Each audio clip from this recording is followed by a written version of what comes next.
Anong mangyayari kung di mo puputulin ang mga kuko mo? May lakad kang importante sa araw na ito. Nang tiningnan mo ang iyong kuko, nako, ang haba! Kaya agad kang naghanap ng nail cutter. Halos kalahating oras ka nang naghahanap at kinalikot mo na ang buong bahay niyo pero hindi mo pa rin nakita. Kaya naman, nagpunta ka na lang ng hindi nag-nail cutter. Pagdating mo doon, ang ganda ng resulta ng lakad mo at pag-uwi mo, nakakita ka ng 1,000 piso sa kalsada.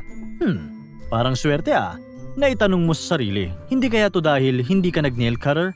Kaya naman bigla mong naisip, ano nga ba ang mangyayari kung hindi mo napuputulin ang iyong mga kuko? Tara, pag-usapan natin. Bago natin sagutin ang tanong, pag-usapan muna natin kung ano nga ba tong kuko sa ating mga kamay at paa. Ang ating mga kuko ay gawa mula sa skin cells na tinatawag na skin appendages. Nagmumula ito sa nail matrix na siyang magpo-produce ng mga skin cells na nagtatransform sa isang matigas na substance na tinatawag na keratin. Tumutubo ang ating mga kuko dahil isang panibagong cell ang nabuo sa loob ng nail matrix at tinutulak nito ang dati.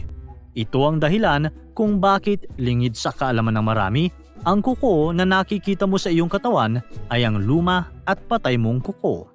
Ayon sa mga eksperto, nag-evolve tayo na magkaroon ng kuko dahil nakakatulong itong humawak ng mga bagay o pagkain, alisin ang mga maliliit na insekto sa ating katawan at syempre, upang mas makahawak tayo ng mas mahigpit. Naging mas practical din siya kumpara sa mahahabang claws na mayroon ng mga sinaunang tao. Mas madaling umakyat, tumalon at humawak ng mga bagay. Kahit ngayon ay may importanteng na itutulong pa rin ang ating mga kuko tulad ng pagbalat ng saging o ng balat ng anumang prutas o kahit sa paglilinis ng ating scalp at syempre sa pagkamot sa ating balat kapag makati ito. Gayunpaman, ang pinaka-importanting gamit ng ating mga kuko ay ang pagprotekta sa balat ng ating mga kamay. Dahil sa tigas at lapad ng ating mga kuko, walang nakakapasok na bakterya sa loob nito. Kaya sagutin na natin, ano nga bang mangyayari kung hindi mo napuputulin ang iyong mga kuko? Ayon sa datos, tumutubo ang ating mga kuko sa pace na 3mm buwan-buwan. Kaya pag nagsimula ka ngayon, wala kang mararanasang pagbabago pagkatapos ng 1 buwan. Normal pa rin ang buhay mo at hindi mo nga masyadong mapapansin ang pagtubo ng iyong mga kuko. Matapos ng 3 months, mapapansin na ng mga tao ang kakaibang haba ng iyong kuko. Pero maliban dyan, may mga maliliit na sugat ka na rin sa katawan dahil kahit hindi mo sinasadya, napapalakas ang haplos ng matalas mong kuko. Pagkatapos ng 1 taon, naaapektuhan na ang paraan ng pamumuhay mo. Nahihirapan ka ng humawak o kumuha ng ilang bagay dahil nagiging sagabal ang kuko. Sa mga panahong ding ito ay kailangan mo nang maglagay ng manicure sa iyong mga kuko sa bawat 2 linggo upang hindi ito madaling maputol o mabasag. Pagsapit ng 2.5 taon, magkakaroon na ng napakaraming bakterya ang iyong mga kuko at magkukulay dilaw na ito. Sa mga panahong ding ito, magiging mas mapula ang balat ng iyong kamay dahil sa bigat ng iyong kuko. At pagkatapos ng 3 years, kailangan mo nang mag-ingat kapag kumakain ka dahil sa haba ng kuko mo, mas malaki ang tsansa na may kumapit na mga bakterya dyan habang kumakain ka. Kahit ang ilang mga maliliit na parte ng pagkain mo sa nakaraang linggo ay pwedeng malagay dyan at maging rason pa na ma-food poisoning ka. Habang tumutubo ang mga fingernails mo, tumutubo din ang mga kuko mo sa paa. At pagkatapos ng 5 years, ito naman ang magdadala ng problema sa iyo. Dahil sa haba at laki nito, nahihirapan ka nang maglakad dahil sumasakit ito sa bawat apak mo. Hindi mo na rin to pwedeng gamitan lang ng ordinaryong nail cutter dahil sobrang kapal na nito. Kaya naman, kailangan mo nang magpa-opera sa kuko upang maputol ito.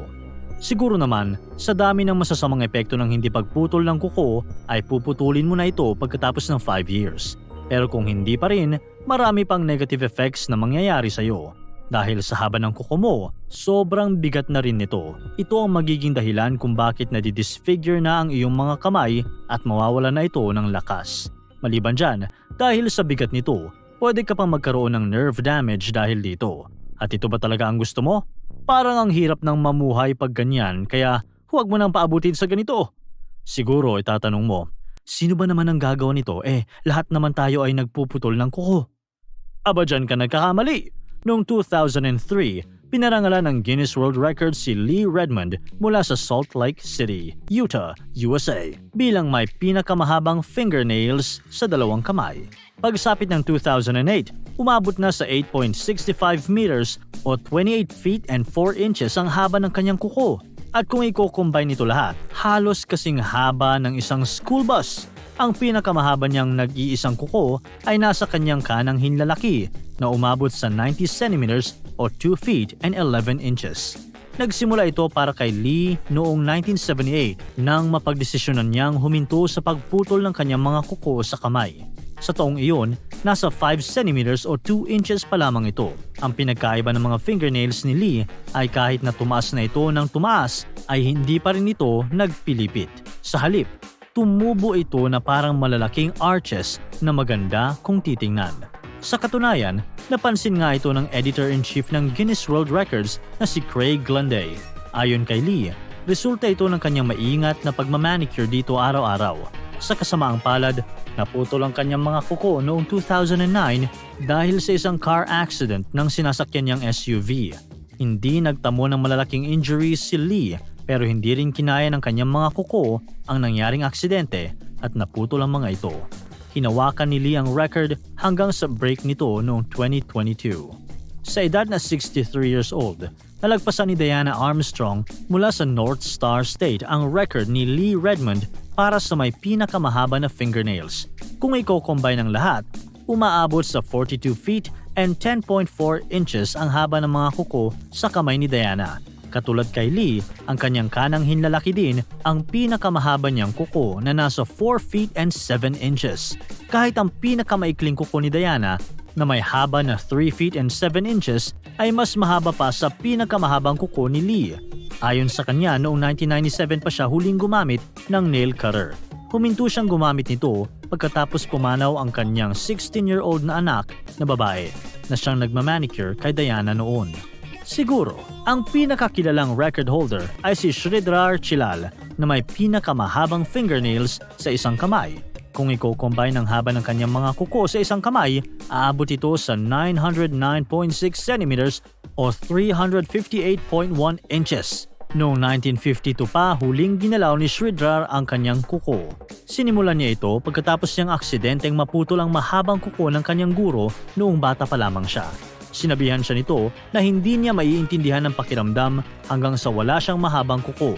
Kaya naman, ginawa ito ni Sridhar sa loob ng 66 years at noong 2018, napagdesisyonan na rin niyang putulin ito. Sa huli, nakakamanghaman tingnan, napakaraming masasamang epekto sa iyo ang hindi pagputol ng iyong kuko. Napakasimple nilang tingnan at minsan hindi natin a-appreciate ang tulong na naibibigay nito sa atin. Kaya ngayong natapos mo na ang videong ito, isa lang ang dapat mong tandaan.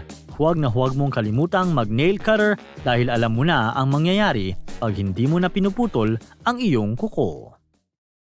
Para tuloy-tuloy ang saya at kwentuhan, huwag kalimutan mag-subscribe sa Bubbly YouTube channel at pindutin ang notification bell.